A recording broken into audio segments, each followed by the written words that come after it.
Assalamualaikum warahmatullahi wabarakatuh. Ini padinya udah mulai banyak anakannya. Ini umur 35 hari. Padi Shiopi. Ini kondisi padinya sangat memuaskan.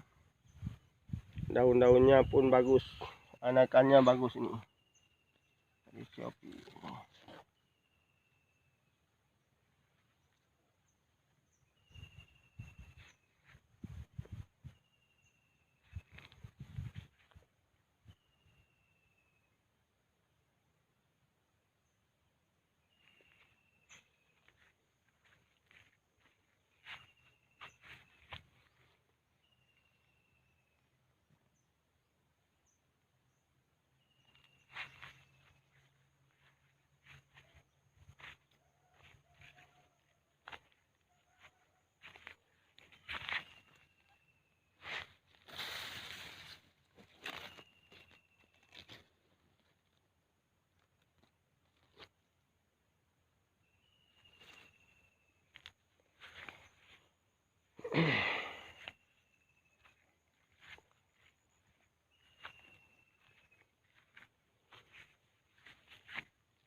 Ini Shiopi baru pertama kali kita nanam di tahun 2021. Insya Allah padinya lagi berkembang bagus. Dengan izin Allah, mudah-mudahan hasilnya berlimpah.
Oke, sekian dulu. Salam petani padi.